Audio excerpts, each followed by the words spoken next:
Assuming we're going to start here. So as we get ready, here comes the stream. This is the DFS live before lock. No, it's not. It's the MLB strategy show. I'm doing too many shows, Jake. Now I'm going to start calling you Josh or Adam at some point here because we have not done a show in like a month. It has been a very long time. Well, too long. So good to have you back. And we got a lengthy main slate to talk about. And then, I don't know, I'm playing this early slate, probably the 2-gamer. I'm sure you're going to put in some lineups as well, right? I haven't registered for it yet, and normally I'm play all slates, but I got mad because there's 3 games, but FanDuel is doing all 3. Now I don't like to play on FanDuel. FanDuel's perfectly fine. I like more decisions. I like 2-pitcher sites because I feel that gives me more chances to be right and other people more chances to be wrong. There's absolutely nothing wrong with playing on FanDuel. It used to be my favorite site and was the first one I ever played on. But with 1 pitcher, it weights it very heavily to what you're doing there, so it magnifies your decision. It doesn't mean it's a bad thing. It just means if you're right more often than everybody else, it's even more magnified than it is on the 2-pitcher site. So, but shout out to them. First time ever, they're doing all 3 early games together, even though it's, what is it, like a 2, 4, and a 6. DraftKings is doing 2 games. Now, Jake, if you haven't checked over there on FanDuel, we do have some interesting stuff going on there. Their main slate is only the games in the 7 o'clock hour. They're skipping the 3 late games. Do you know why? For the live final, I'm assuming? For the live final. Do you know who's at the live final? Awesemo. Alex Baker. That's right. The boss man. The boss man is there. I think he's maxed out. He's got 6 seats. Oh, my goodness. Does he really? Yeah. I mean, you wouldn't expect much less than that. So, you know, when you are the number 1 DFS player in the world, that tends to happen. So I haven't gone back and looked, but when I was writing the Spotlight Hitters and Stacks article, I noticed that there were no late games. And when Adam and I did the Early Bird podcast, I was like, guess what, Adam? There's no more pitchers to talk about on FanDuel. Now, they hadn't posted their late slate yet. If they haven't already, they will have a 3-game slate as well. But I just thought that was kind of funny that for a moment, FanDuel took the lead and then they lost it. Now, to be fair, DraftKings last weekend had their championship, and you could custom create a league that mirrored leaving off the last game of the night, which is what they did last week. So, Here we are. All right, we're getting some people coming in here. Let's see. What do we want to do? We want to talk about. Let's talk about the Spotlight Hitters and Stacks article. I'm going to drop that in chat. It's free, and it also, more importantly, has the link in the 3rd paragraph and instructions with the promo code on how to sign up and get $30 worth of Yahoo Sports rewards points with your first DFS. It is coming in on our link. You use the promo code DFS deposit. They will match up to your first $30. Now, those YSRPs, as they call them, available for immediate use into any contest, which is very nice. They also have $1 million NFL contest for week 1, management fee free. $1 million in, $1 million out. I don't know that they're going to get $1 million in. They're still going to pay $1 million out. The reason I don't know if they're going to get $1 million in, Jake, is only 10 entry max. $25, 10 entry max. So even the vaunted Alex Baker can only put in 10 lineups into that contest. There's going to take a lot of people to fill that contest. Yeah. I am very excited to play any rake-free contest, and you've got that opportunity on Yahoo. So NFL, I love playing NFL, and definitely going to be playing on Yahoo. $250, I think it is. It's $25, right? Correct. $25 entry fee. It's only $250 investment, and so I'm not a super high roller or anything like that, but definitely going to be putting my money in on Yahoo first. 10 max is an interesting wrinkle as well. Yep, and there's already 2,200 people in the contest, 40,000 total. So we shall see. The other thing I know people have been getting a little salty is they haven't been running as many management fee-free baseball contests. But I want to point out that their $3 contest actually is pretty solid. So they generally have a 12% management fee. Their $3 contest is 10.4%. Nice. 20% payout. You minimum cash, you double your money, and first place is $600. By the way, in the management fee free contest, it's actually was 500 to first, and you had to play against 4,500 people. This one, you only have to play against 1,900. So just saying, don't get mad. It's still one of the better deals out there. And again, 10 entry max. So you will find me in that one today. All right, game by game, let's talk about this early slate. Let me call up my page. Oh, how could I forget? Cubs. My team versus your team. Exactly. Oh, Ross Jr., Tyson Ross's younger brother, is going against the Cubs. We have a 10-mile-an-hour wind. I'm going to call that a wind. If it's 9 miles an hour, it's still a breeze. 10 miles an hour, it's a wind. 15 or more, it's gusts. Sorry with the language, but that's coming in from left field, so not exactly going to be helpful for lefty pull hitters, but that's okay. Jose Quintana on the mound, southpaw for the Cubbies. 2-game slate on DK, 3-game slates on FanDuel. Let's talk pitching, Jake. What do you got here? Let's start off with the Nationals. I want to hear you talk about the best team in the league, at least right now, offensively. Yeah, I don't mind. I mean, so 2-game slate on DraftKings. I don't know if I'm going to play on FanDuel. I don't know if they've got any contest for me really, but on DK, you've got Ross as the highest owned pitcher on the slate, highest owned player, and it's just a price play. It's not a great spot for Ross here. It's not a great spot for Quintana here. But Quintana right now is the lowest owned pitcher on the slate as a home favorite. So I think I want to play a bunch of Quintana here. The question is, when I'm crunching, I wonder how I'm going to be able to do that, because you've got some really expensive bats in the other game that's on the DK early slate. And that's going to make it difficult to get in a lot of Quintana if you want to play Cubs and or Dodgers bats. So you're really you're going to have to rely on a bunch of Yankees bats going off, which isn't a bad it's not a bad spot for them. But I would imagine I'm going to be very under the field on Ross if he sticks as the highest owned pitcher. And then, of course, I like a lot of Cubs bats. Rizzo sticks out. Schwarber sticks out in the 6th spot for only 4,100, and then Hayward leading off. You're getting some nice value in these Cubs.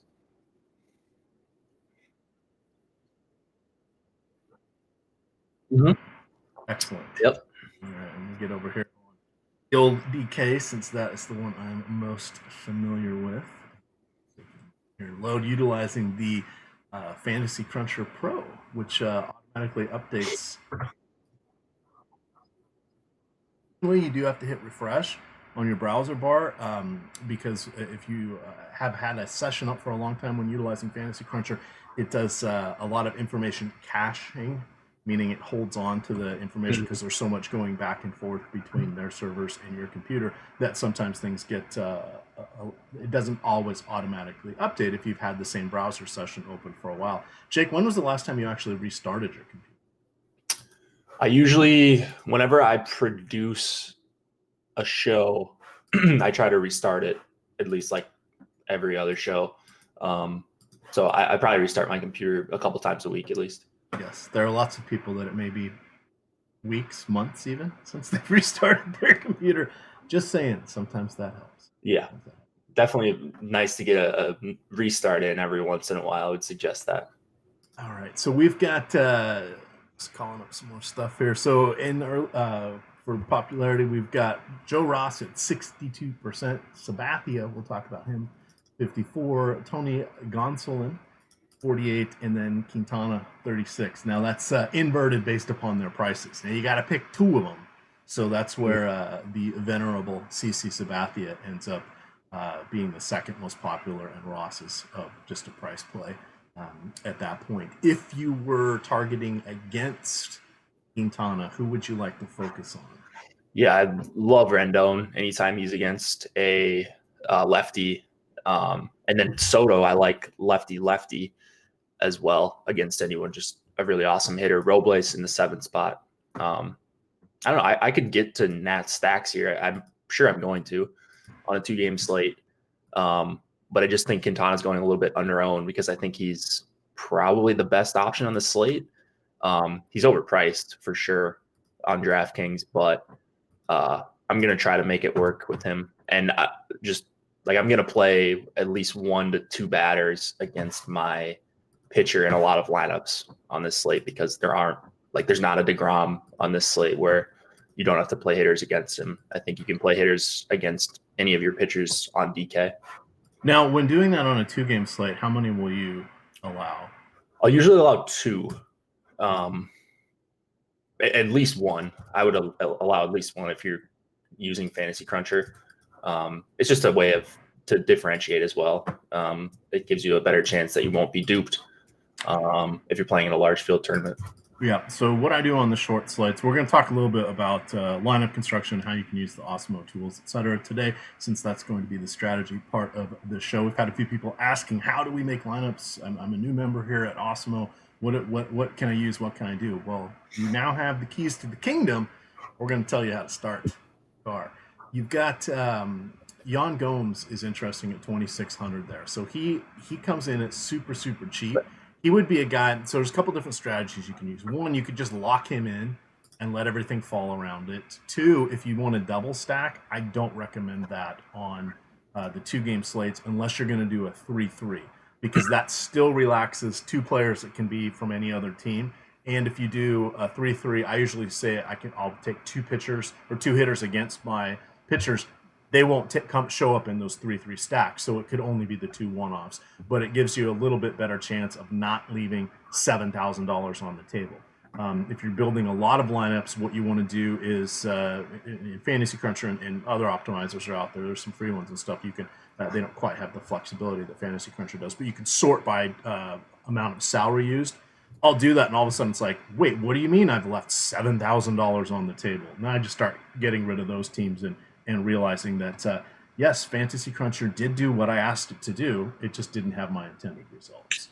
Yep. So always something to pay attention there. Moving along here to the Cubbies. Let me switch my filters.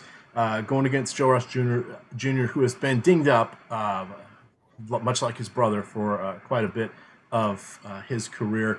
He has been moved from a reliever to a starter to a reliever to a starter multiple times just this season alone. They brought him in. They sent him back down to the minors to stretch him out, and they ended up bringing him in. This is 2 months ago, in an extended inning game or a late inning because he was supposed to start that weekend, and then he got crushed. I can't remember if it's against. I think it was against Atlanta, but he just got waxed, and they sent him back down to the minors after that. So he's back up now with the big club.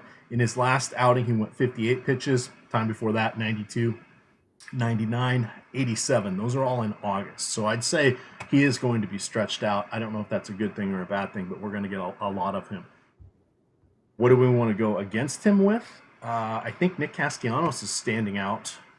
Anthony Rizzo, Javi Baez is in there. I feel like some people think Chris Bryant is a top 25 hitter in baseball, but I've just named 3 people on his team that I like more than him today. What do you like for the Cubs there? Yeah. I like the Cubs a ton here. So it's just a matter of whether or not you can afford them with what pitchers you're trying to go with. And I mentioned Rizzo and Schwarber. You mentioned the righties. I have no problem with Castellanos at that price. Chris Bryant, definitely a top 25 hitter. And you've got some cheap Cubs. So I think they're probably my favorite stack on the slate when you factor in just total ownership and lineup construction. We'll see when Alex's projections come out, but I love him here against Ross. All right, we've got Chris Sullivan there in chat says, "What? No stat sheet? I've got to look at these ugly mugs the whole show. Think of this as a before and after. I used to be young and handsome, but now I play DFS for 2 seasons and I look like this." There you go. It's like looking at an aging filter without having the Russians, the Chinese, somebody stealing your information. All right. Second game of the afternoon here, we have the Yankees and the Dodgers. You have CC Sabathia going against Tony Gonsolin. Gonsolin, this may be his last start. They kept him around to run him out in this one. He has gone 72 pitches against Atlanta. He won against St. Louis with 90. He's been up and down from the minors. He looks to me like he is. You ever seen Dazed and Confused? No, I have not. Classic movie. Everybody should see that one. I know it came out the year you were born, probably, but you should see that one. Wooderson, you're familiar with Matthew McConaughey's character at all? The stoner? I'm not. Oh, okay. All right. Well, Gonsolin, if you go look at his DK picture, he looks like Wooderson's cousin that came down from the Oklahoma Panhandle to hang out with him for the summer. Well, I guess we're going to have to take your word for it. Yes. Well, the people watching will get that. They're a little more cultured than you with Richard Linklater films. In any event, Gonsolin's been relatively solid. I expect we'll see him for about 80 pitches. Tough matchup here going against the Yankees. Your favorite guy, Gleyber Torres. Yeah. What does he have now? Have 8 games with multiple home runs? Yeah, the guy's just really good. I mean, I'm never shocked by what he does. I love him just as a player. He is, I think he's 22, if I remember correctly. Yeah, he's younger than me. I'm almost certain of that. And like, he's just smashing. Yeah, so he is someone not to leave out, especially when he's batting. You know, he gets to be relaxed batting in that 7-hole, you know, and hit 2 home runs. Now, this is still a little bit of the understudies there for the Yankees, but these guys are pretty good. Going against Gonsolin, not going to be, you know, it's not a slam dunk spot, but I don't mind getting to the Yankees. On the other side, we have CC Sabathia, who has been in the league for, 19 years, and he is 39 years old. This season, he has allowed a 260 isolated power to righties, 290 to lefties. That's a bit of a problem because the Dodgers do have a couple lefties that hit fellow lefties well in Bregman and Max Muncy. So that is the guys I would like to take against Sabathia. Now, the thing about Sabathia, he got kind of last two seasons, kind of that crafty lefty. Can't reach back and throw the fastball anymore. He throws the fastball now. It's like in the mid-teens, considering this was a guy when he was a beast with Cleveland and Milwaukee. When he first came over to the Yankees, he was throwing that fastball 60-70% of the time, and no one could touch it. He really can't throw it anymore. People have caught up to his junk pitches, and he's 39. You know, give him a pass. I've had him written off for 3 or 4 seasons, and he keeps chugging along. But this is the end of it. That's kind of my thoughts on this game. What would you like to mention to the listeners for this one? Just trying to get overweight on some of these expensive hitters that might go a little bit under owned because the value on the 2 gamers, everybody's going to play Pollock against Sabathia. So that might be a guy I, somewhat try to avoid. Same thing with Turner. I think they're both in good spots. If this was a bigger slate, I'd be playing a bunch of them, but you have to play the ownership. And like if Kike Hernandez has a favorable lineup spot too, I think at 3,800, he's probably a guy I'm not super overweight on. I think I prefer the Cubs over the Dodgers right now. And you've got some crazy prices for Will Smith, Muncy, lefty at 5,200, but those are going to be the type of guys I try to take in my Dodgers stacks because they're going to be the lower owned parts against Sabathia. So not a really good spot for either pitcher. But you would kind of have to play one of these guys in most of your lineups unless you're just going to stack the pitchers in the other game.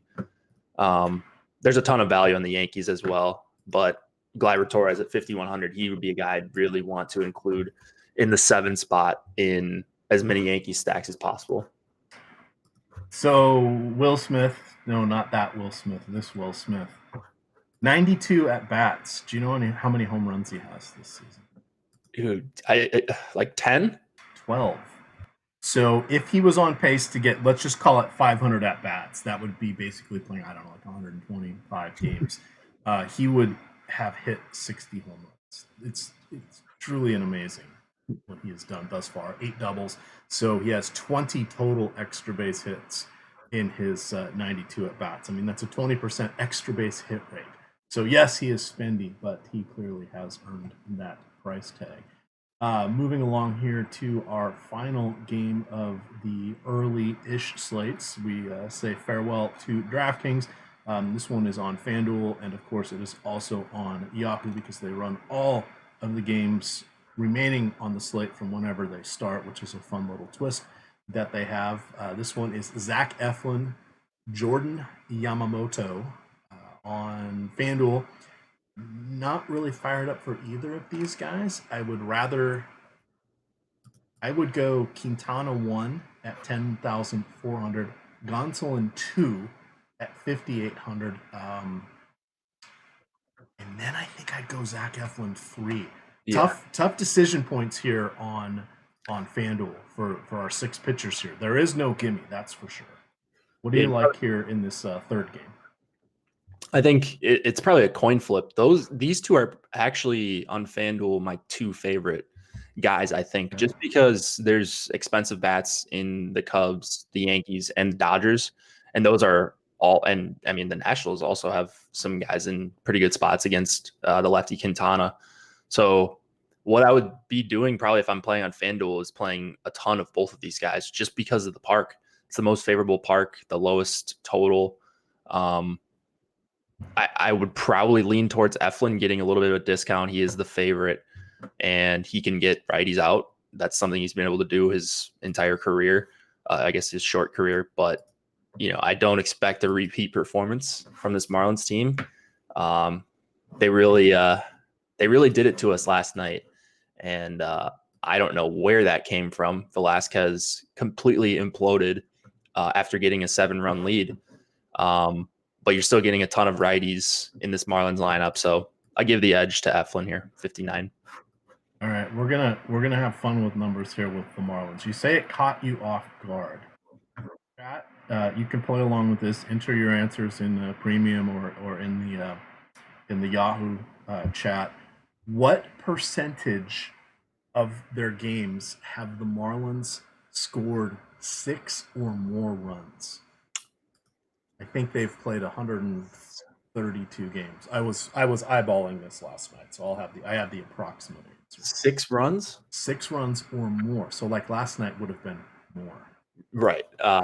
Just clarifying that. Very easily more than 6. I would say 10 games, 20, 12 games, something like that. All right. So a percentage, please. Okay.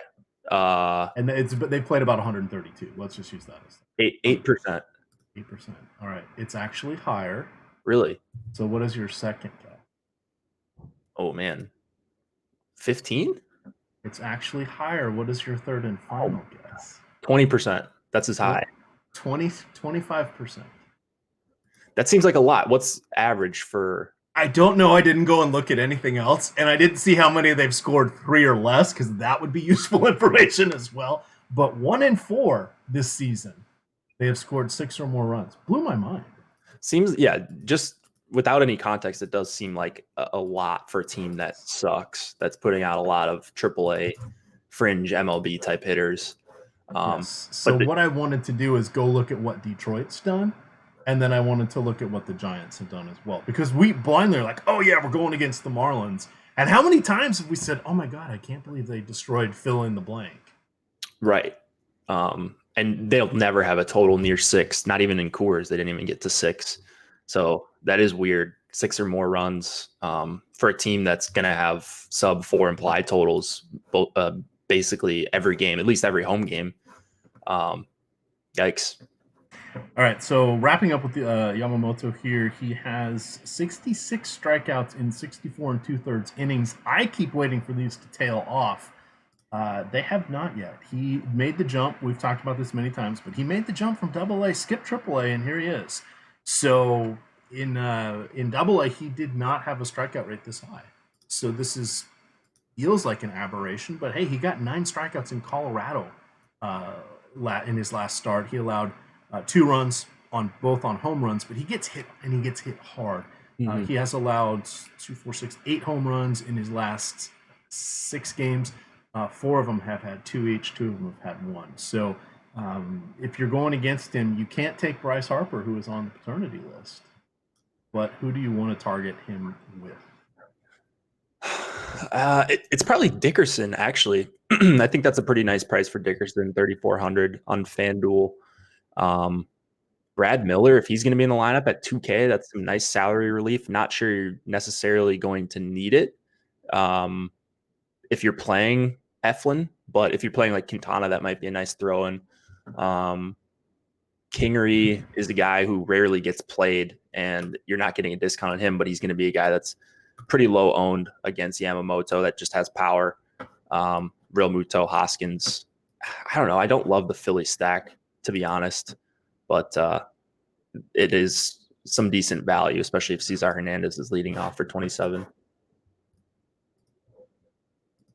I'm not a fan of Twitter. Now every time you use DFS, they add.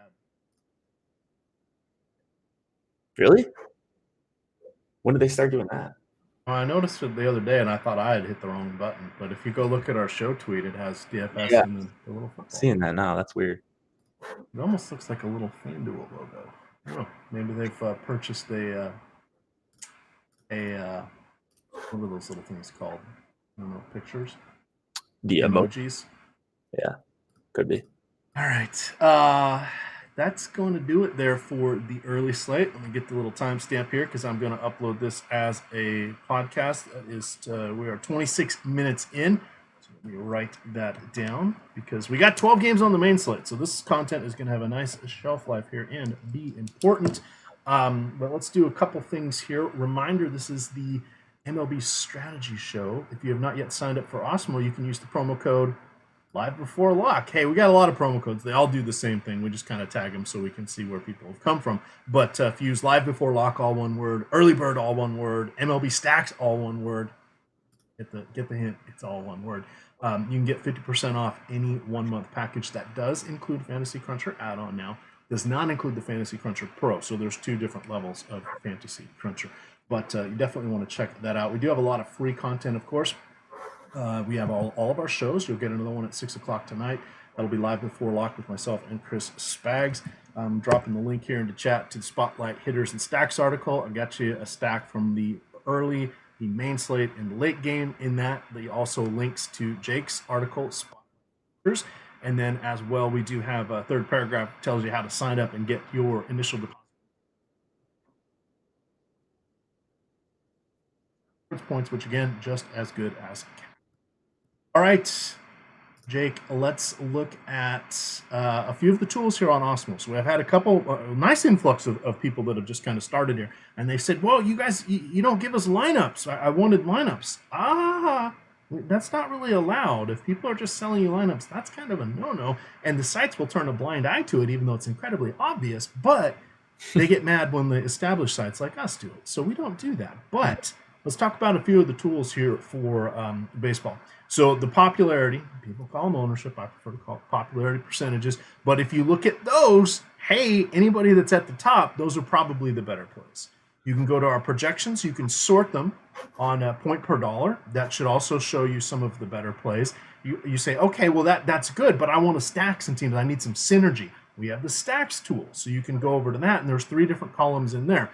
One is the likelihood of the team being the best, scoring the most fantasy points on the slate. That's one of the columns. You'll know that one because it all adds up to 100. Another column is going to be what the popularity is of each stack. So usually the top 3 are probably the better plays if you're trying to build sort of a cash lineup or a single entry lineup. And then the other one, what is the other one? Oh, the value percentage on it. And then the third thing that can help you out is Alex's grades. Now, people get a little salty sometimes because he gives a two grades, just like when you were in school. You get A through E. Don't have Fs, but E is kind of the F in this one. We said get the F out. See what I did there, Jake? All right. Just see it if you're paying attention. But he puts them on tiers with A through E, both from a projection standpoint and from a value standpoint. Now, those are directly from his actual projections that he does and some of the other things that he's looking at. Now, the projections on the site, by the way, are Alex's projections for MLB. That's what we're using. That's what he's using. He then goes in lineup construction, whole nother thing, but I'm giving you the keys to the kingdom here on how to get in there. But that's how you could really quickly craft a lineup. The other thing that Alex and Jake will say, or pardon me, Josh will say is, hey, what's the best cash lineup? They'll say, well, put the projections in an optimizer, click, and then pick one of those top 3 lineups. That's probably your best one. Now, that one may not have a correlation in it and some other things that could do different things with your upside, et cetera. But that would be, kind of if you're building the cash lineup, that would be the way to go. Anything you want to add on the tools that we use here? Yeah, I mean, so ownership projections, to massive things for MLB DFS. I mean, a lot of the top players will just say that ownership is everything in MLB. And I think I agree. Like, everyone's in play to a certain point, to a certain ownership. And there's a certain ownership where you should probably consider fading someone. No matter how good the play is, it's not going to work out sometimes as much as their own. So my favorite tool is probably, just for like a quick look of things, like a comprehensive view of the slate, is probably the top stack tool. And that's actually free on Fridays. So make sure, you're watching us on Fridays. And I think ownership projections are free on Thursday. I'm pretty sure projections are free on Wednesday, if I have the days correct. But anyways, we do a free piece of content each day. Premium content, and then for the other 6 days of the week, it is of course premium for members only. So you're going to want to get access to everything every single day. I love the top stack tool because you can see which stacks are going under owned, which stacks are going over owned, and which stacks are the top values. Is a team just getting ownership because they're not as good of a play as we think, or are they getting ownership for a good reason? Do they have a high top value percentage? Do they have a high top stack percentage? And that's why they're getting a ton of ownership. So I love the top stack tool. It is great if you don't have a ton of time, and it's kind of consolidates all the tools into one little spreadsheet there. All right. Getting a lot of comments that my audio is bad. I am ordering a new microphone today. You sound fine, for what it's worth. And it does. And Josh and I did some testing on this, and it's been good. I actually use this to do at my day job. This is not my day job. My day job, they have me doing podcasts now, interviewing coworkers on how they have changed careers within our company. And I'm using the same equipment, and it sounds great. And everybody's like, oh my God, this sounds so good. So I don't know what's happening, but I suspect that the microphone, the wire, something is a little bit off. I know if I jiggle it, it'll make me sound like a robot, so I'm not going to do that, but because then that'll just muck up everything, and everybody will hate me instead of just those few. You can only hate me while my microphone is breaking up instead of for the next 12 games we're going to talk. But there will be a new one coming. All right, let's get into this main slate here. Just quick overview. Most popular pitchers on DK: Clevenger, Chase Anderson, Kyle Gibson are all about 30%. Trevor Williams, Max Fried, and Zach Wheeler are that next tier. They're all between 15 and 20. And then it gets down into single digits. So we've got some choices here. We've got some concentrated popularity. We'll talk about how we can use that to our advantage by going with the players, as well as going against some of them. So we've got Alex Wood going against Trevor Williams in this first game here. 4.2 implied run total for the Pirates, 4.4 for the Reds, essentially a pick'em. Alex Wood, 6,600. Thoughts on Wood? Thoughts on Trevor Williams? They're not that popular, but they are at a nice price point. Yeah, I think Williams is the guy I'm going to target here. We have projections up on the site, so if you are a premium member, Alex just put out his first run of projections, so you can start crunching and using that stuff if you do have Fantasy Cruncher, which you should have if you're a GPP player or a cash player. But I think Williams is the guy who's projecting a little bit better right now. He's 6,700. I didn't see him on the ownership projections, and that usually means he's probably not super. Oh yeah, I guess he's about 20% owned right now. So one of the options in the slate, there are a couple guys up there. Just a favorable price for a guy who's a decent real life pitcher with a pretty low implied total going against him here. He took, was this a relief appearance? Or, oh no, he got smashed. He only went 2 innings in his last start. But, he's a guy who can go 90, 100 pitches. And I don't think the Reds are that scary of a matchup. And they do have some strikeouts in this lineup. Plus, you get the pitcher spot as well. Nothing. They're telling me to steal the equipment from my day job that I'm using. It's my equipment that we're using. We're using my mic, my camera, and this computer, which is not my work computer because it has all the software on here that I need. So, yeah, I wish I could borrow theirs, but they're borrowing mine, which is, fantastic when a company of 25,000 people is using your equipment, right? All right. This one, from a hitting perspective, I don't feel intrigued on either side here. I think for me, it's going to be kind of four-man stacks as secondary stacks or nothing. I'm just not really fired up about this particular matchups or offensive environments. Not really excited about the pitchers, but they'll probably come in 10 to 15% as my secondary SP2s as I'm building the mass multi-entry lineups, which I like to do because I have now become fully assimilated into it. I think one guy that's coming up for me on Yahoo is Dietrich at $10. I'm not seeing a ton that jumps off the table for really any site, but I just wanted to mention Dietrich. He's a guy who will probably make his way into the cheat sheets that I post later today. Those are free for all the sites that we talk about. It's kind of an unappealing game from a hitting perspective on both sides. There's maybe some one-off guys, maybe some Josh Bell at 4,500 on DK, but it's just kind of a meh game. Right, on to our next game here, and some of them there'll be a lot to talk about, some of them there won't. This one, a little bit more to talk about. So it's actually cooled off quite a bit here in the Metro DC area. I am in Northern Virginia. I'm about 45 miles as the crow flies, as the Oriole flies away from Camden Yards. I guess I could have gone with Raven because they are also in Camden Yards. That is Ravens Stadium. You've got Jose Alvarado as the announced pitcher. He is in the player pools. He is 5,500. He was not. They didn't have a listed pitcher here when I was doing my research last night and writing up the articles. Is he? Do you know anything about him? Is he opener, or closer, or not a closer, opener, or maybe a bulk guy? As I call it. Yeah, it appears he's going to be the opener. He went a couple days ago for a very limited appearance. He just got one out. He hasn't really, he hasn't gone past one inning that I'm seeing when scrolling through. So 34 appearances, 29 and 2/3 innings. So not runs. It's 4.5 ERA, 2 home runs allowed. But yeah, he may go 25, 30 pitches tops. It appears it could be Pruitt. That's the guy I'm seeing right now on FanGraphs, which is, sometimes they're guessing, but I think that's, Austin Pruitt.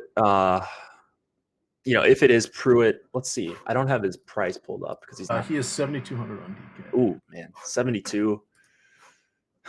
That's tough.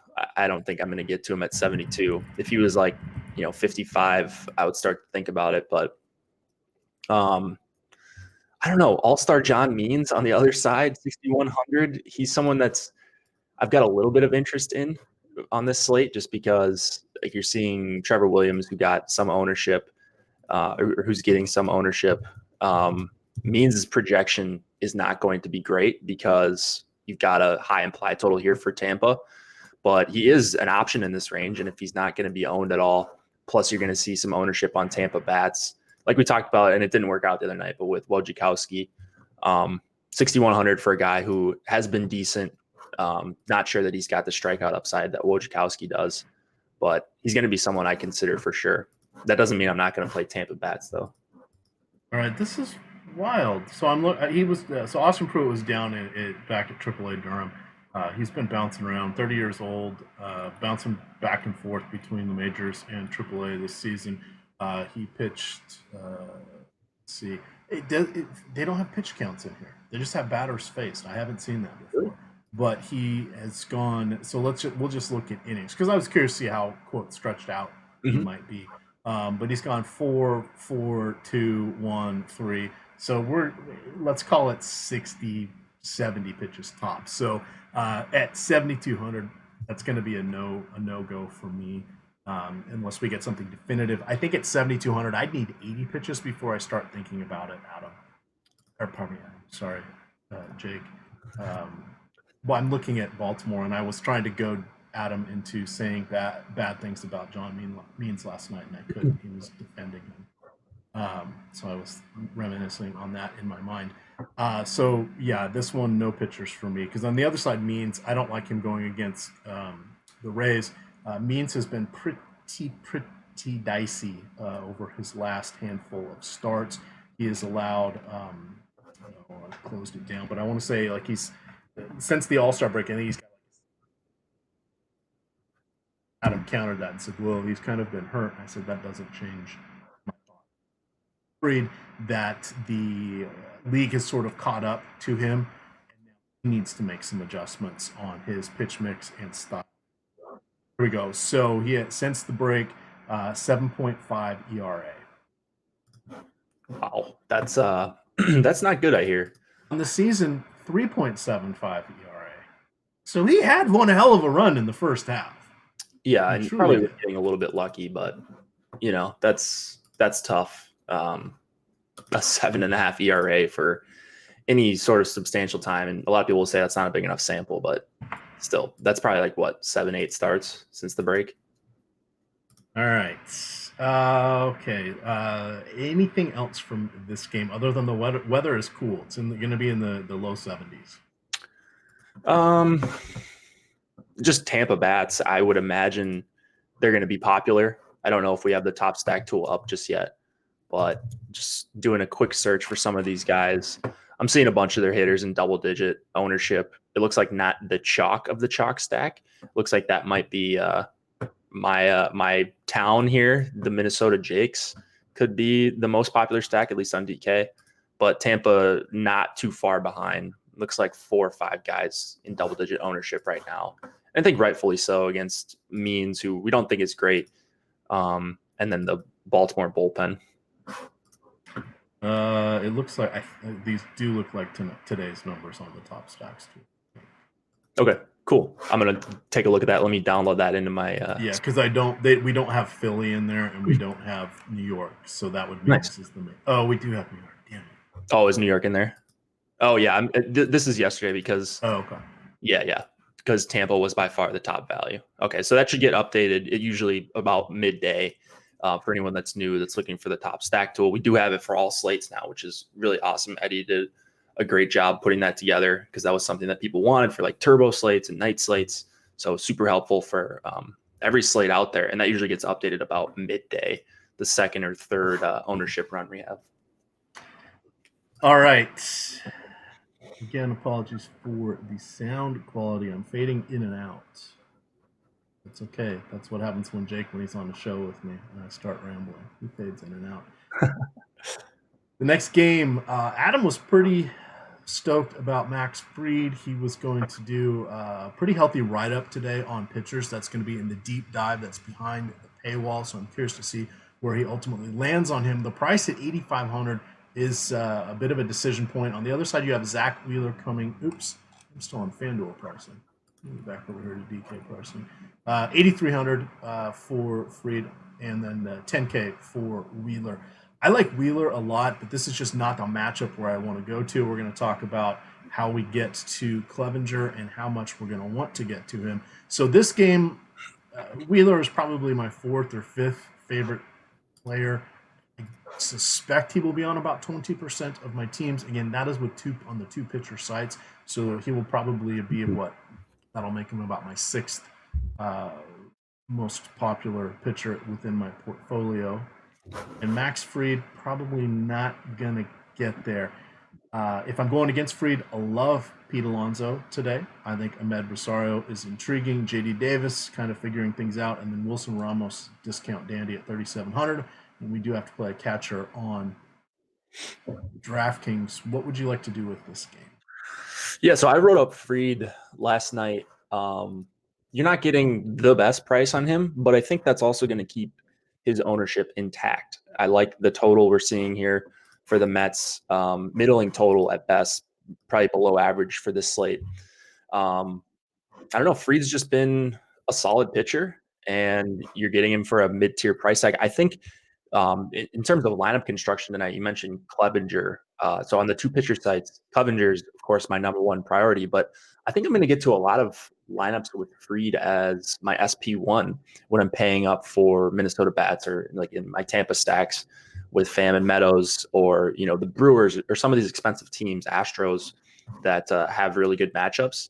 I think I'm going to get to Fried quite a bit as my SP1 and not as much as my SP2 unless I'm going with like a Gibson Fried combo or something like that on DraftKings. So it is a decent matchup against the Mets. They have a high WRC plus versus lefties, but they also strike out above average. So boom bust spot for a guy that I'm pretty excited about as well. So glad to hear that Adam's on the same page. Yes. All right, continuing along here, we've got a lot of 7 o'clock games, as I mentioned. 10 of them are going off in the 7 o'clock, probably 9 of them in the 7 o'clock hour. FanDuel, that is what their main slate is going to be. When we get towards the end of the show, we'll talk about each site's pitchers, since there kind of is a bit of a dichotomy here. But we'll continue to use DraftKings as we kind of walk through this as our guideposts. We've got Texas at Chicago, going to be in the mid-70s. That's going to be a resounding theme for most of our games today. That's a pitching park upgrade for Texas. Colby Allard, 7,800, going against Ivan Supernova, who is 6,800.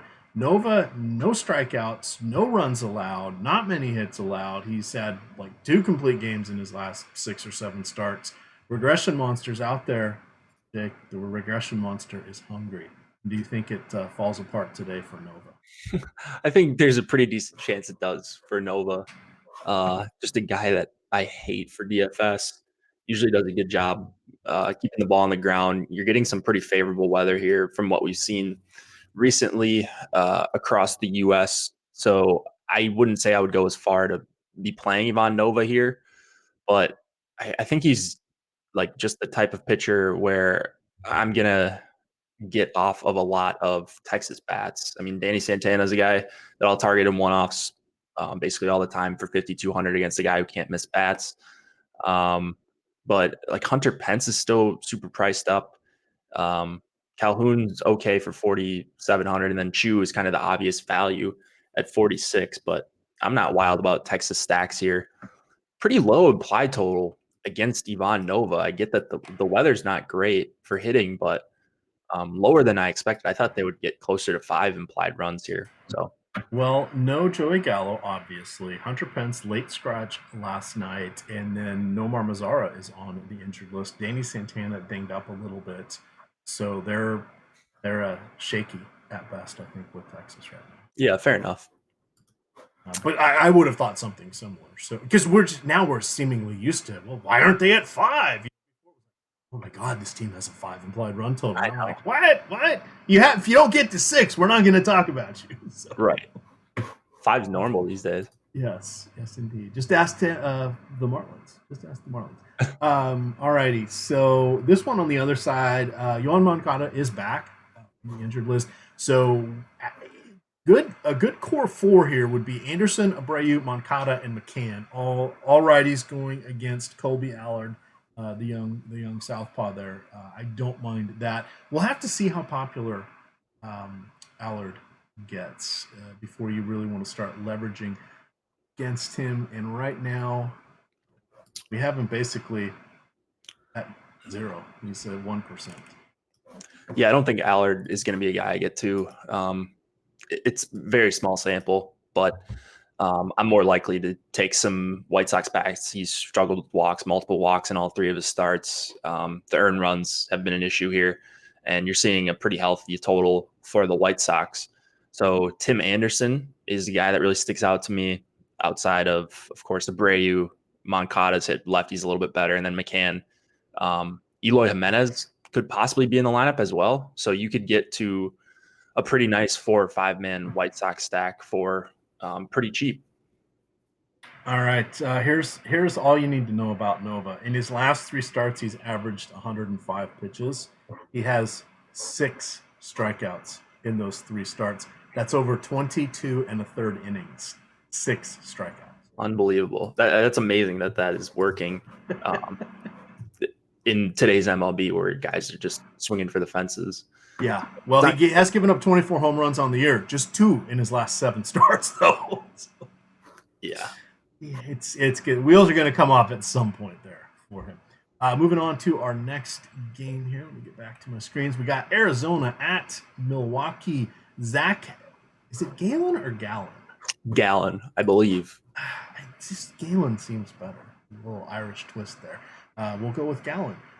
Going against Chase Anderson. Chase Anderson, one of the top 3 most popular pitchers thus far. Lineup construction at its finest. It's going to be, wait for it, in the mid-70s. I believe the roof will probably be open there in Milwaukee.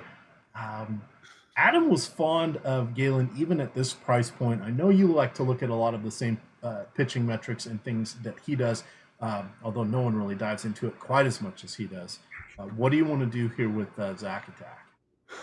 I think the price is so the price is good if you're looking to play Gallon because he's not going to be super heavily owned.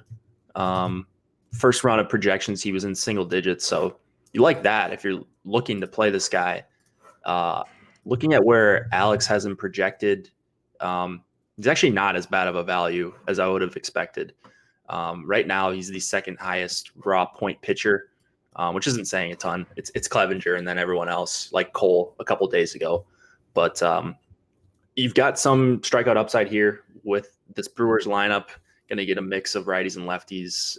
Thames is a high strikeout guy. You'd want to face Braun, righty. So you could see a path for success here for Gallon, but 9,400 is just a little bit too steep when I can play Fried for 8,300. I think I like Gibson a little bit better, saving the $400 as a massive favorite. So I think Gallon's going to get squeezed out of here for me.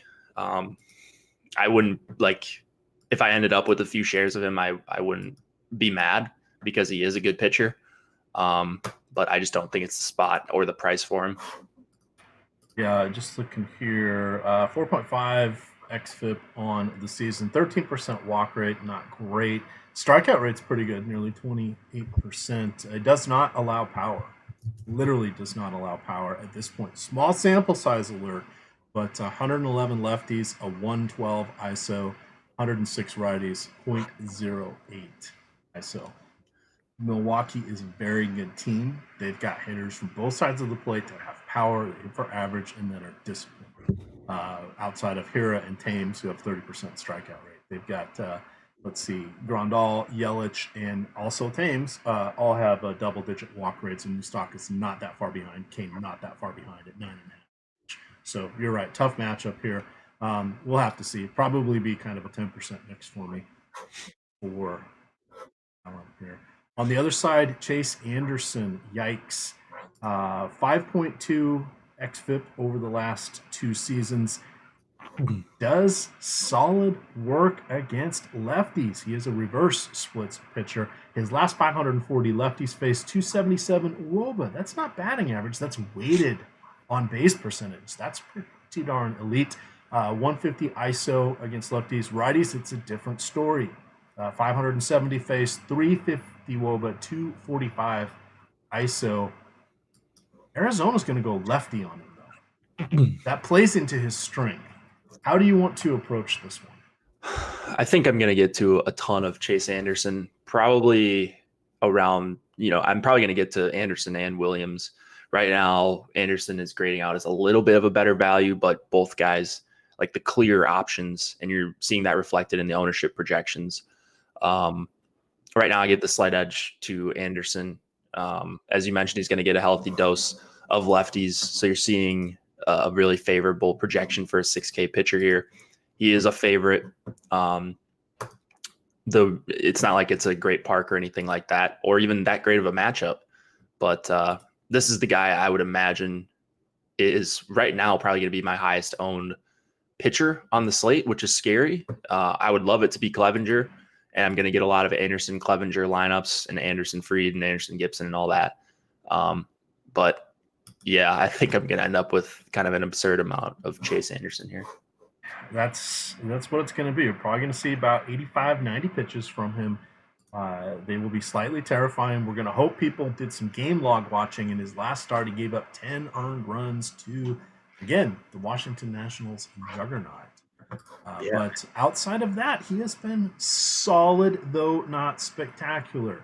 Doesn't walk a ton of people, doesn't strike out a ton of people, doesn't get a lot of ground balls. It's not really a lot of fly balls. He's just he's there, Jake. He is just there. And for $6,000, we need our two pitchers average down somewhat if it's going to be Clevenger. I can see that's why he's going to be up there in the more popular end. I think I'm going to cap Clevenger and Anderson at 50% each, and I want more than 40% of each of them. So I'm going to make a conscious effort to get there. But we'll talk about our buddy Clevenger here in our next game. Anything else you want to mention for the Arizona Milwaukee? Not any hitters that I'm going out of my way to target outside of Grandal at 4,100. Just he bats higher in the order than a lot of catchers. He's a better hitter than almost every catcher, and he's not really priced like it. So for 41 on DK, I think he's going to be a cash option on every site when I was going through the prices. All right. Edwin Jackson. He just needed a change of scenery, Jake. You had to get out of Toronto where he had a 11 ERA, a 2.2 whip, allowed 12 home runs. Yes, I'm going to say that again. Allowed 12 home runs in 28 and a third innings. That works out to what, like $1 million per 9. So not very good. Now he's had 3 starts here with Detroit. I don't buy it. I'm making things up when I say change of scenery.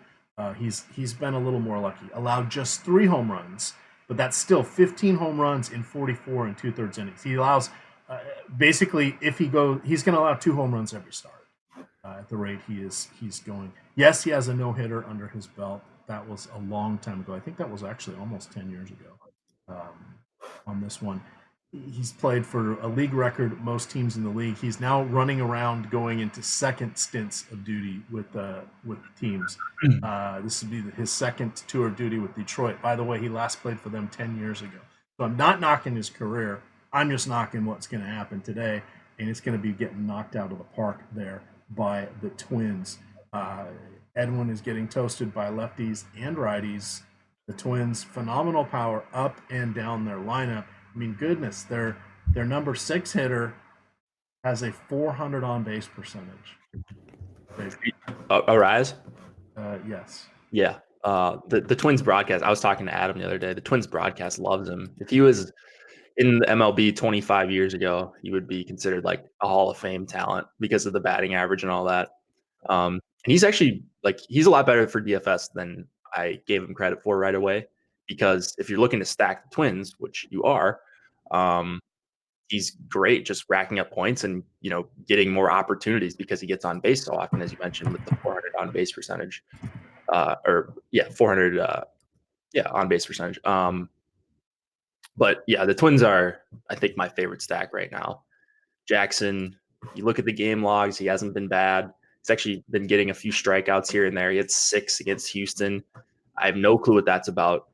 I think more often than not, he gets blasted in this spot. Twins, essentially a top 5 team against righties in every statistic you care about. ISO, they don't strike out all that much.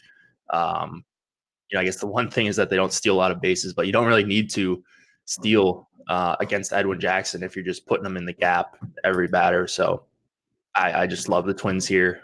I know they're chalk. I'm going to be right there, though. All right. I don't have a lot to add to that one. On the other side, we have Kyle Gibson. Gibson is coming in as one of my popular pitchers. That $2,800 discount there on DraftKings is going to be useful when we're trying to get down from Clevenger. He has popularity rating. He'll end up being about 30 or 40%. In this one, I don't hate it. Detroit, one of the worst teams in the league with their current incarnation. There is no hope on the horizon. The only hope on the horizon is they keep paying Jordan Zimmerman with 2 ends. He's got 1 more year left on that 5-year, $110 million deal. Yikes. Anybody scare you at all for the Motor City Kitties? Not really. I like Gibson. I think I'm going to have a ton of him, 24% K rate versus righties here. Detroit's lineup hasn't been elite for if you're looking for strikeouts, but the one I'm looking at right now, and let me know if you see something different, but I see Reyes Castro, so he's going to be lefty, Reyes switch hitter, and then Castro lefty, and then all righties for the rest of the lineup. So yeah, you don't get the pitcher spot in the American League Park here, but if he's going to see 7 bad righties in a row, I don't know how I get away from Gibson even at 9K. So I don't think it's a overprice here. I think he's priced pretty appropriately, and obviously the win equity, you would think the Twins would tee off on Jackson. It's baseball, so anything can happen, but this is my guy along with Fried that I'm going to get to a ton in the mid tier. They don't have any lefties. No, not any good ones. On their roster, well, here's their roster. Harold Castro is the only left-handed hitter. I'm just going off the ESPN roster page, and then which feels like they don't have everybody in here. And then they've got switch hitters with Nico Goodrum and Victor Reyes. That's it. Everybody else is a righty. Wow. Yep. That's pretty stark. Okay, on to our next one here. Finally, we got there. 420, Glenn Sparkman going against Clevenger. Sparky is 4,500 here on DraftKings. Clevenger is the most expensive pitcher across the board at 11,800 on DK. He is the most expensive on FanDuel and on Yahoo as well. Can you say anything bad about Clevenger that is not price related? This will be the 3rd time he has faced Kansas City this season. He's gone 13 innings. He has allowed 12 hits in those 13 innings, 12 base runners in those 13 innings. That is correct. He has not allowed a walk. He has 16 strikeouts for a .69 ERA. See what I did? .69. Pretty nice. 0.92 whip. Yes, his ERA is below his whip. 30 DK points per game.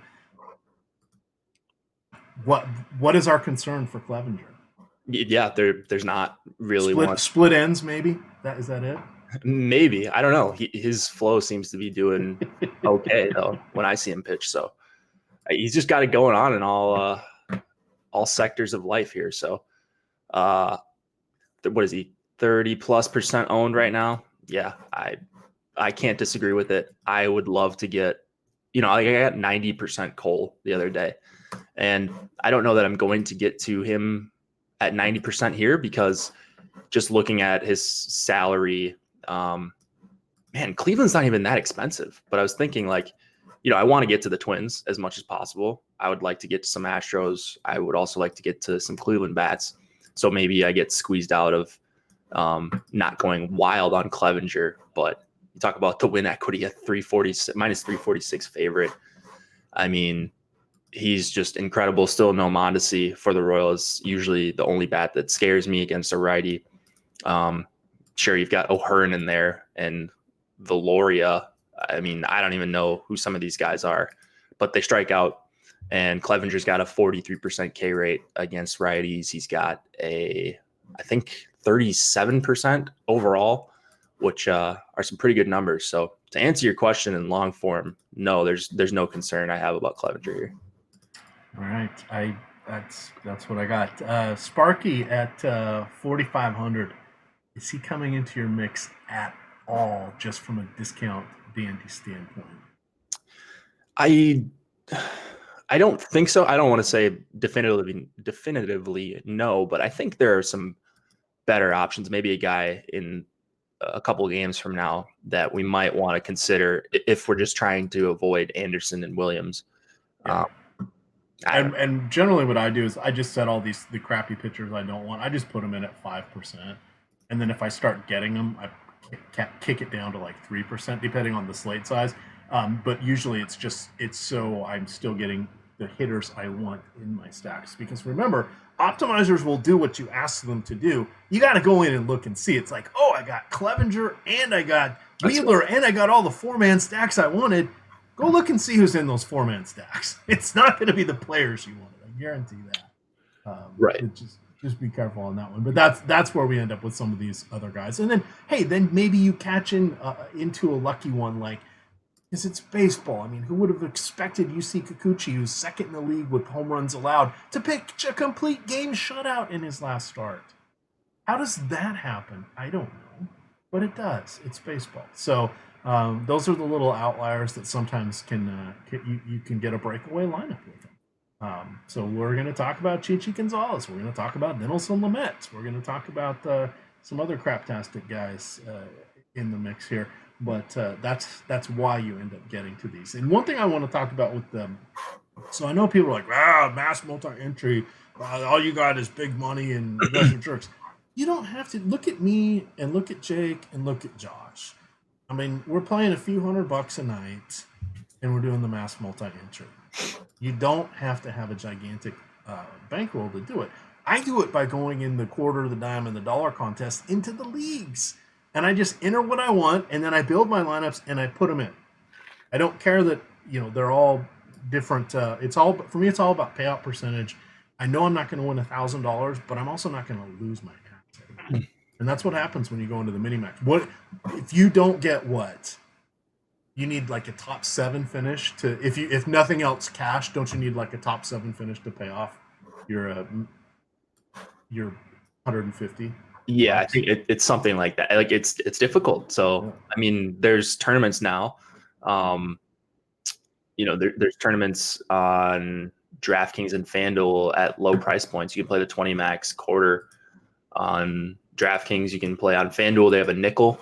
My brother. Do they really? my brother's been starting to play that. He's been getting into the MME game. Super low stakes, but yeah, go try it out. It's not as easy as some people will give you credit for. And I think that stigma is going away on MME. I think more and more people are getting into it because it's fun. And, you don't have to rely on one lineup. If your pitcher gets blown up, you still got 149 or, 19 other lineups that you can play.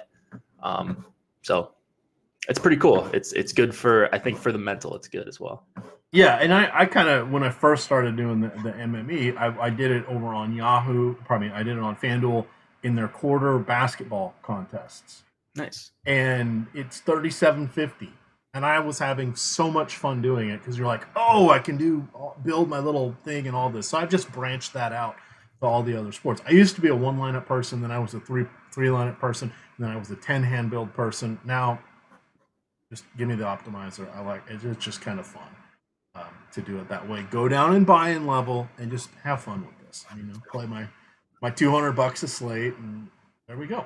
It works out. And over the end of the year, hopefully you're up. I'm in a slump though. I got a full disclosure. I'm in a slump right now. I am too. I've been pretty vocal about that. As you guys have seen more and more of my face with Laffy out and now Spag's going away. So you see more of me this week. So, yeah, man, these streaks, they happen in MME too. Like Alex, I haven't seen Alex win anything huge lately. He'll probably bank the live final today for FanDuel, but it happens to everyone though. So yeah, it's really awesome when you're going through a little hot streak for 2-3 days, but the down streaks are tough too. Yeah, my peak profit for the year, I was up about 8,000. I'm up 7,300 now. So I'm not going to complain because I'm not playing above my means, and oh my God, it's actually adding up nicely this year. And yeah, a chunk of it came off a $2,000 victory, but that's going to happen from time to time. But I'm not playing. My best nights are like, tripling up or 10xing the tiers contests, or I had a nice little run there in playoff hockey. It's finding these little one-off things that it's fun. I don't stress about it. It's $200. Generally, worst case scenario, like my worst case scenario has been 3 of the last 4 days, I've gotten less than 20% of my buy-in back. If that's worst case scenario, come on, it's not that bad. I wouldn't want to do that 10 out of 12 days, but hey, it happens. That's right. All right, back to the games here. Had to take a little break there, finishing up. We got, what, 5 left, 6 left. Let's hit on Houston. We've got Dylan Peters, the lefty, going against Houston. Houston just has a contract where lefties have to face them now? Is that how this works? They're literally first or second in damn near every category against lefties. It's them, it's Minnesota, and then randomly Arizona's there. I don't know how Arizona gets there, but they are. From that standpoint. And that's after losing A.J. Pollock and Paul Goldschmidt, who are 2 of their best lefty killers. But here we are back to Houston. So I've written up Houston in the Spotlight Hitters and Stacks article. It's literally been just a row of lefties that they've been going against. They are very, very expensive on a lot of these sites. But you can get Bregman, Springer, Altuve. Jordan Alvarez got the night off. He's amazing in lefty-lefty matchups. I can't believe this guy's a rookie, but he has just been phenomenal. We've got Robinson Chirinos if he's in the lineup again. Catcher with power, does well against lefties, even back from his Texas days. You've got Reddick, Marisnik maybe in the lineup. Those guys are cheap. They suck. They're at the bottom of the order. But wait for it. Wraparound stack time. That'll help you out. Reddick was minimum price last night on Yahoo. I haven't looked at what he was today. Batting 9th, but all of a sudden you get him at 7, and then go with Springer, Altuve, and Bregman, and you got a nice average down where those other guys are all in the mid-20s over there on Yahoo. So I love Houston tonight. This is where you're probably not going to get him in a Clevenger lineup unless that is one of the lineups where you end up with Glenn Sparkman or one of these other cheapies we're going to talk about here. What would you like to let the viewers know for this game? Just Houston is an amazing stack tonight. They're less affordable than Minnesota. They're less affordable than Cleveland, but similar implied totals. So that's going to make them the quote-unquote anti-optimizer play. Explain that one. I can never understand when you guys are saying that. I mean, I know it means low owned, but walk us through why you guys have started calling it the anti-optimizer. So that Alex kind of coined this term, and Alex, obviously, the king of optimizing.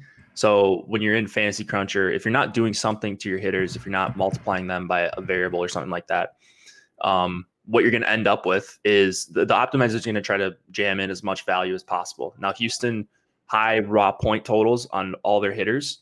So you wonder, well, why am I not getting any Houston? The way you can is by increasing uniques, multiplying your hitters so that they come up in value compared to the pitchers, because it's going to just jam in a lot of Clevenger. He's going to grade out as the best pitcher, and then cheap bats.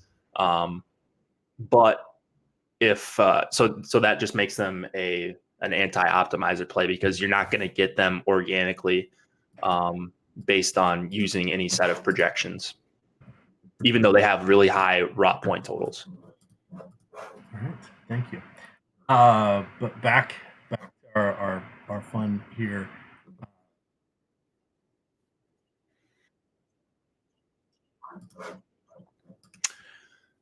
No, there's Yuli Gurriel, maybe.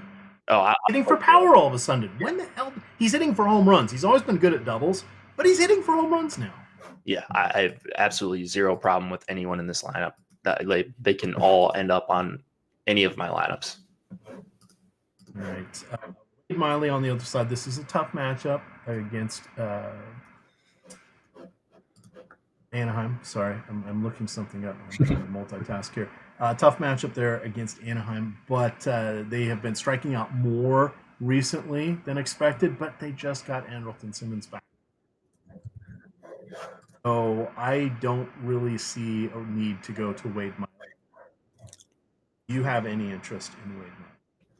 No, there's no real need here. It's not like the Angels are all of a sudden a spectacular K matchup, especially with Andrelton Simmons back in the lineup. That makes it even tougher for them to K. He's an under 10% strikeout guy.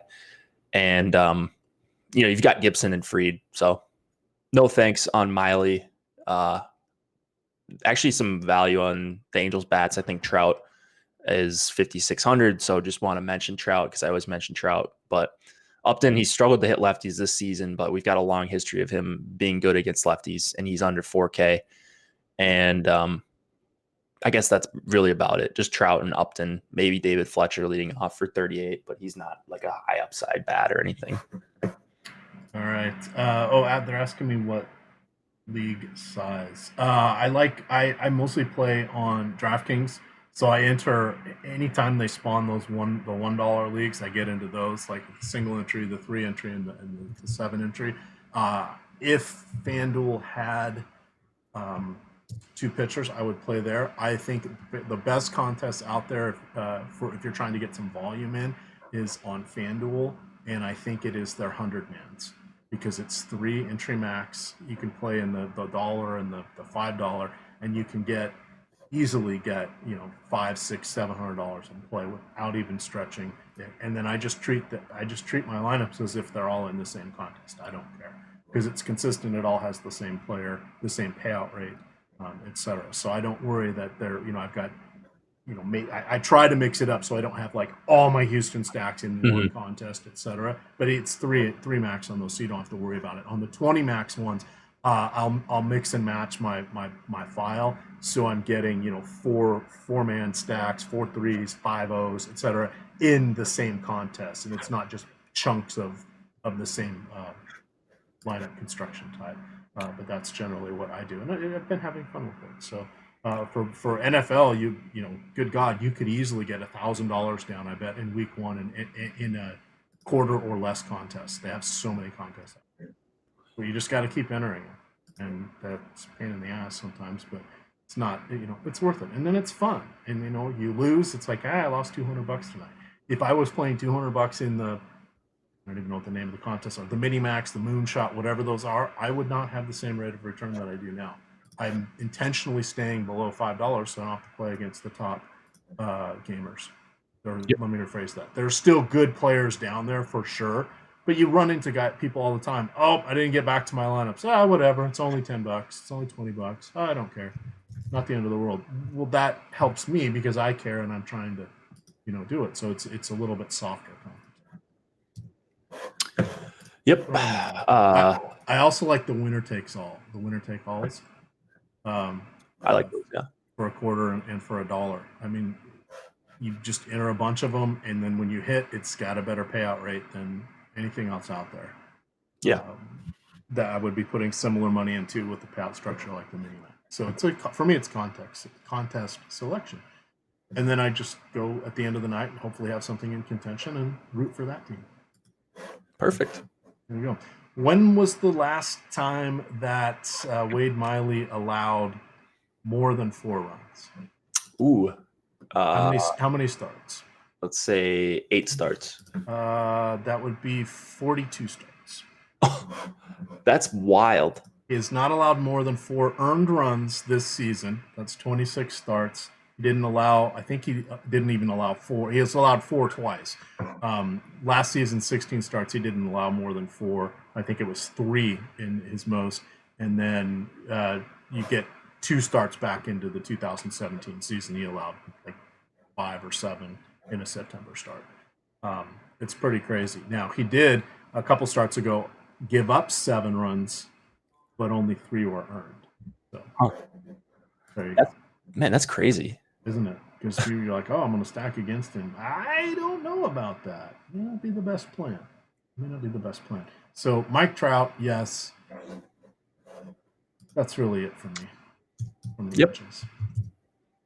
Next game, Chichi Gonzalez, 4,800 going against the Redbirds. Cardinals have Dakota Hudson, very spendy on the mound, 8,500. Does not get a lot of strikeouts. Nice ground ball rates.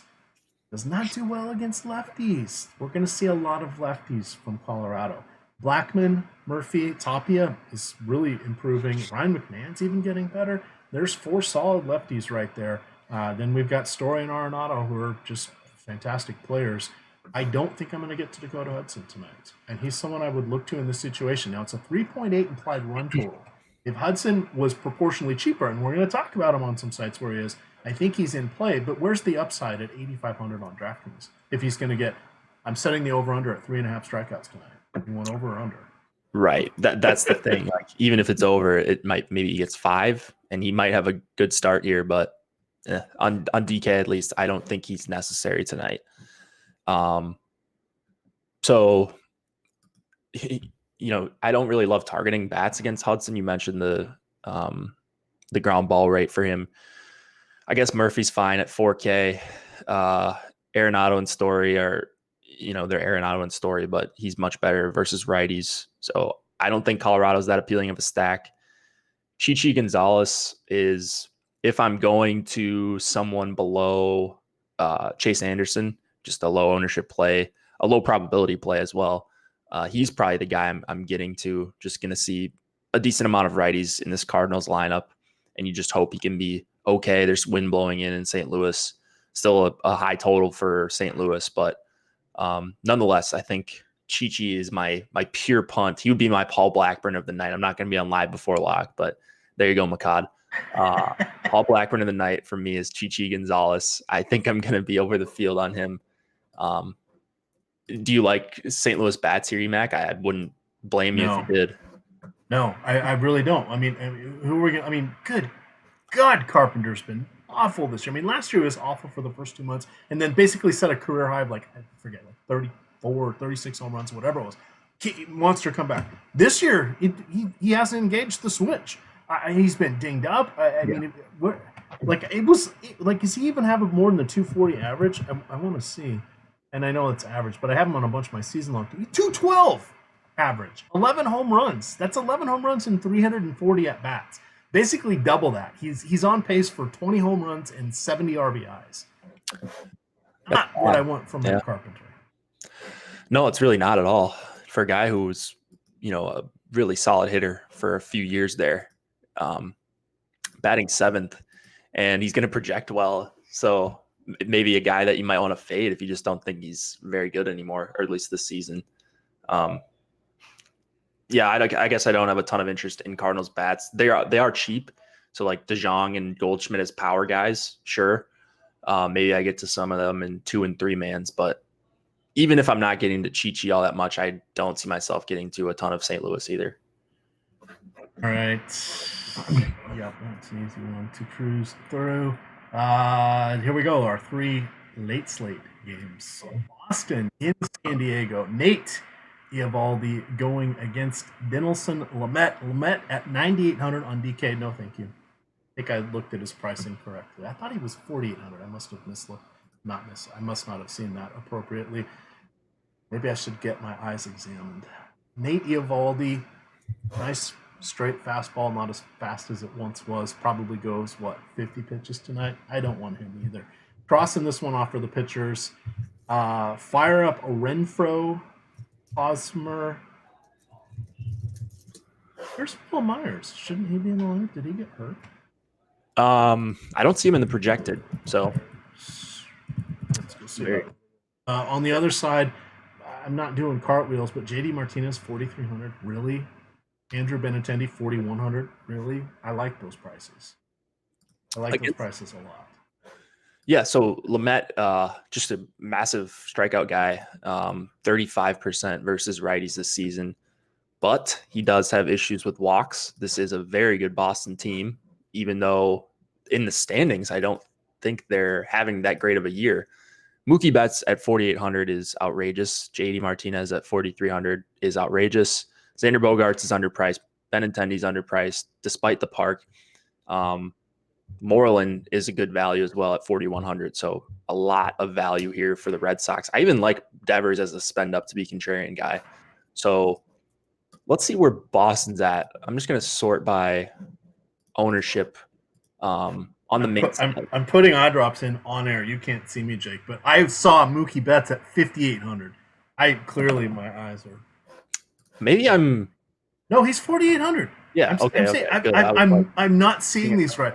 Damn it! Am I going to have to get bifocals? Am I going to have to get glasses, and 2, do I need bifocals? No. I got glasses too. I have contacts, but so I feel your pain at least on the nearsighted game. Let's see. Wow, these guys aren't getting ownership either. That's crazy to me. I know Lamet's good. Like, he's a good DFS guy. He's a fun DFS pitcher. I don't think you could play him with any sort of regularity here for almost 10K on DraftKings. I really, really like Boston if these ownerships come close to sticking. Like right now, we've got no one in the lineup above 10%, and the one guy that's at 10 exactly on DK is JD. So wow, lot of value against a guy who, yes, he's great for DFS, but he's also good to stack against because he's got walk issues, and when he does give up contact, it is oftentimes squared up very nicely. So give me some Boston.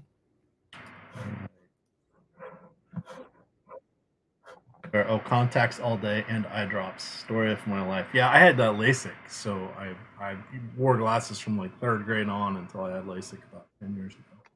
And it's starting to go a little bit down. But I was 2015 for a long time, but very sensitive to light now. So if I had to do it all over, knowing I was going to be one of the outliers with a lot of pain and steroid eye drops and all that crap, I would have just stuck with it. Now I don't like anything touching my eyes now, so I can't go back to contacts. So when this goes away, it's going to have to be glasses again. Not that it really matters. I don't have to worry about playing sports anymore, so no worries. All right, 2 more games to go. This one's kind of interesting. So San Francisco and Oakland, good pitching matchups. We're paying for it. So Madsen Bumgarner, 10,400. I'm on the fence with him, but I actually really like Chris Bassett here, 9,600. We'll talk about the other price points on the other side when we do our wrap up here in just a moment. But for me, Bassett, neither one of these, I'm not getting to either one of these guys. So late slate only, and I'll be playing the 2-game late slate because I like. No, 3 games on DK. Is it 3? Well, they have a 3-game and a 2-game. And spoiler alert, I'm not playing the pitchers in the 840 game. So I have the same pitching duos in my shell lineup right now. And it's Bumgarner and Bassett. So I really like those guys in the context of that 3 and 2 game slate. Main slate, I'd rather get to Clevenger. I'd rather go down to Gibson on DK. I think I even prefer Zach Wheeler over Bassett just for the strikeout potential. Maybe. That'll be a tougher call, but I'm not really getting to these guys. Not really going to the hitters, but they are incredibly discounted. Scooter Gennett is 2,600 for a reason. Lost season. That groin injury just has been a nemesis all year for him. The trade didn't really help him a lot. Chad Pinder is interesting. He's a pinch hit risk, but at 3,200, there's some savings. I could see getting some of these guys as cheaper one-offs to facilitate those Houston and Clevenger. Yeah, let's. Because I think these pitchers are basically only night slate options for me, and wow, they're both getting ownership right now. Second and third highest owned guys right now on DK, with Lamet being number 1. So you guys know where I'm at on Boston. I would be loading up on them in the night slate and hopefully on the main slate as well. But I kind of like the stack against Bumgarner a little bit here. If he's going to be in almost half of night slate lineups, you're getting some really good value on Oakland. Chapman 4,100 sticks out. Kana 4K. They're easily stackable because you got second base outfield eligibility for Pinder, 32 Kana dual position eligibility. And then you've got all these infield positions: first base for Olsen, shortstop for Semien, third base for Chapman, of course. Yeah, I like Oakland a lot here. Not sure if I get to them a ton on the main slate, at least as full stacks, but I like the full stack on the night slate. All right. Yes, I know my mic is garbage at this point. Nothing I can do about it. A new one will be ordered right after this show via Amazon Prime. And hopefully I will have it on Monday. There we are. I got to go back and listen to see how bad, because you're not hearing it bad. All my other hosts have it, but I know it's not working. You sound fine to me this entire time. We got to figure this out. Because there's nothing worse than a poor technical issue clouding a whole show. I find it just as frustrating as you guys. All right. Now, last game of the night. Now you're going to understand why Bumgarner and Bassett are so popular. Looks like it's Wilmer Font as the opener and Felix Hernandez. That would be King Felix. Yeah, we're not going to play King Felix. We're actually going to go against him. Did you know 10 straight seasons of, 8 of 200 or more, 2 at 190 or more. No injuries. He was absolutely phenomenal. Won a Cy Young in there somewhere. Never been to the playoffs with the Mariners. Yikes. coming off the 60-day injury list.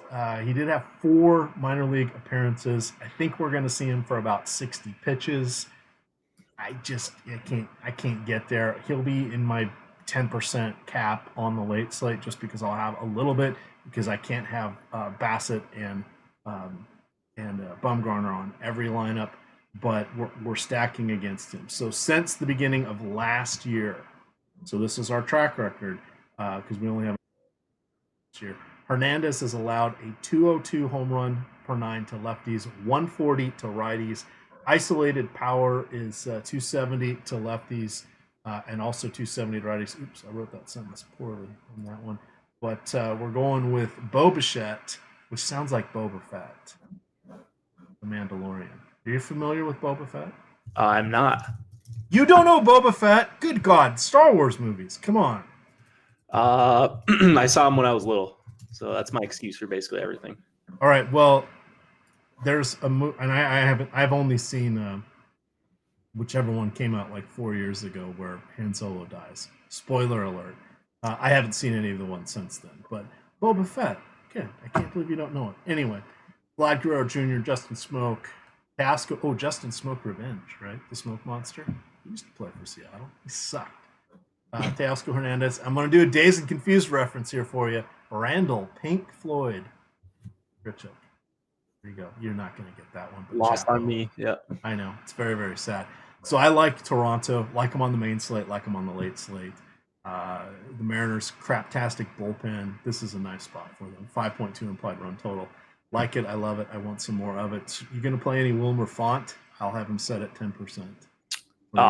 I would guess. I think I'm going to play this slate. We'll see where I'm at. But Font at 4,200. If you look at his projection on the site, he's definitely playable on the night slate. 100% playable.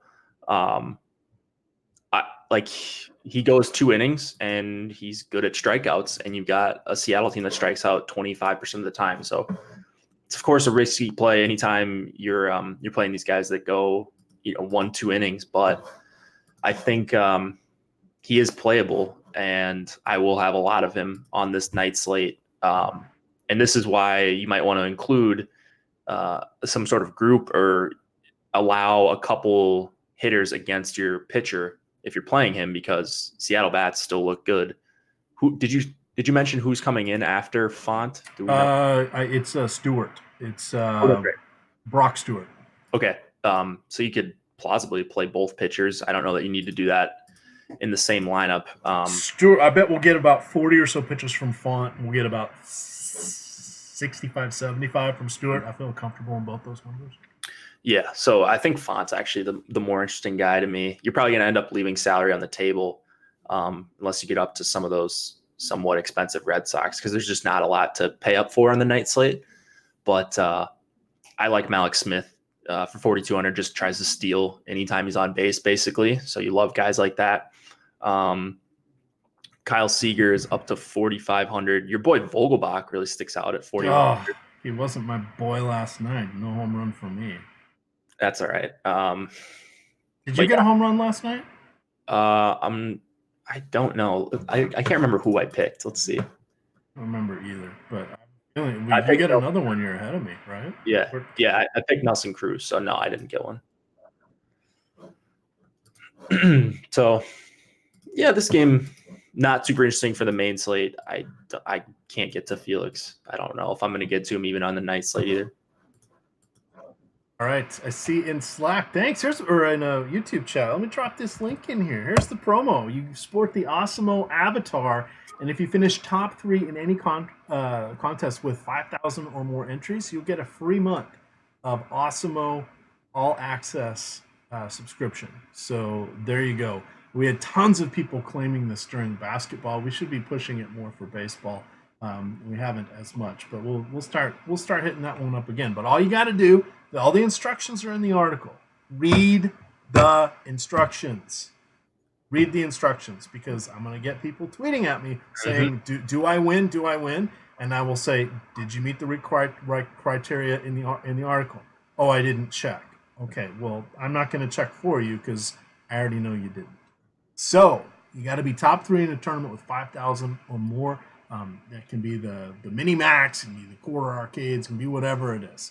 As long as you have the Awesemo avatar, take a picture of it, screenshot, I mean, and tweet Awesemo. You can tweet me, and I'll help move the gears behind the scenes and get you a free month of all access Awesemo. We had a few people come in on this. I think Cesar did. I see him in chat now and then. He's over there on Yahoo. He won a free month doing it this way, and I've had quite a few people stick around doing it. So easy way to get in there. It's got the little avatar that you can download. Same one I got on my accounts. So there we go. Let's talk pitching for a quick overview for everybody that was patient with us. Let's go over here to I'm going to go to Yahoo. So full slate counts all the games. You have Clevenger at 58. I think he's the clear play.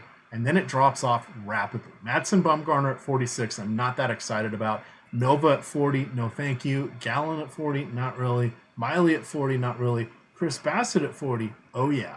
Here's where I'm going to play Bassett. Max Fried at 38. Maybe. Kyle Gibson at 36. You betcha. Zach Wheeler at 38. Definitely giving him some consideration. Dakota Hudson at 33. Much better than 85 on DK. I like that. Chase Anderson at 30. I don't know that I'll need to get down to that, but he is available there. Any names kind of stand out for you, but I think Clevenger is really the guy to go for on Yahoo. I'll probably play him on 5 or 6 of my 10 lineups. Yeah, absolutely love Clevenger on every site, but Yahoo at 58. Not an overpriced Gibson, I think, is probably him, or Fried is probably your SP2 option. Yeah, and right there you've got $13 per hitter. All you got to do is plop in a $7 guy, and you're off to the races. Yeah. So then Omar Narvaez is up to 10, but let's drop in a $7 player, and you're up to $14 per player. You can make some nice lineup. Put in Mike Zunino. Right, you're going to be able to make it work. So if you're making a cash lineup or a single entry GPP, I think you can go chalky at pitching. Those are my 3 favorite, the guys I wrote up. You're going to be able to make it work. Maybe Gallen, if you're trying to be contrarian. I know I kind of wasn't crazy about him, but looking how it's setting up his ownership compared to Gibson's on some of the sites, if he's just going to be, a quarter or a fifth of the ownership of Gibson, he makes for a logical pivot there in a worse matchup, but a higher K rate and all that going for Gallen. So those would be kind of the 4 guys I would be looking at on Yahoo. You've got Williams and Chase Anderson at cheap. We know those guys are solid values, but we looking to spend up. All right, and then over here I'm going to get FanDuel up. Reminder, the FanDuel main slate is mirroring their Fantasy Baseball Championships. Shout out to the boss man, Alex Awesemo Baker, who does have 6 tickets into that contest. He has maxed out. So they're focusing here on just the 7 o'clock. Or 9 of them, so that's a nice main slate. There, when you consider, Jake, we've run into what we've had 5, 6, and 7 game slates for most of the summer until we got. Mm-hmm. All right, Clevenger is 11,200. He's still the guy I want. Wheeler at 97, Miley at 9, Gallen at 88, Fried at 85, Gibson at 79. So I think it's Gibson or Clevenger. Yeah. Clevenger, man. Anytime there's Clevenger, I'm playing him. I would love to play as many lineups as possible with Clevenger today. Edwin Jackson, 6,500. Respect. Where's he on FanDuel? On FanDuel. Yeah, definitely got to lock that in against the team with a 20 implied total. Oh, goodness. All right. With that, we are going to get on out of here. We're going to have myself and Chris Spags at Live Before Lock. I will have built my Yahoo lineup, so I'll have some better tips and tricks on some lineup construction there when we're on that. But we're going to go promptly at 6 o'clock because we got the 12-game main slate. Final thoughts? Any other content? Anything you want to say to our loyal viewers, Jake? Cheat sheets are out on for the main slate. 12 games. So go. Were you doing that while we were on here? Yeah, I had to. I was crunching and selecting my guy. So the way I do it is I have everything set up like SEO wise and all that, which takes a lot more time. And then the actual crunching is pretty easy once Alex drops the projection. So I was trying to put those out in a timely manner. And I was doing those in between the times I was talking. So those are out. And spotlight pitchers, hitters, the articles that we did today. Let's see. What other sports we got going on? EPL already started. No MMA this week. There's a 6-game WNBA slate. So I'm assuming Seth's going to send me a write-up tonight for the big WNBA slate tomorrow. Getting ready for football, man. You're doing God's work by editing those, by the way. Did that for a whole season over there at FanDuel. Love you, Seth. Love you. Learn to write. God damn it. Learn to write. All right, with that, we are getting on out of here. You can follow Jake at, I almost gave Adams, I've called you Adam like 5 times this show. I almost just gave you his Twitter, at Jake Hari. Not like Lockie says, it's not Jake Harry, it's Jake Hari. I'm at EMAC DFS. It's Awesemo _ COM. With that, gamers, good luck.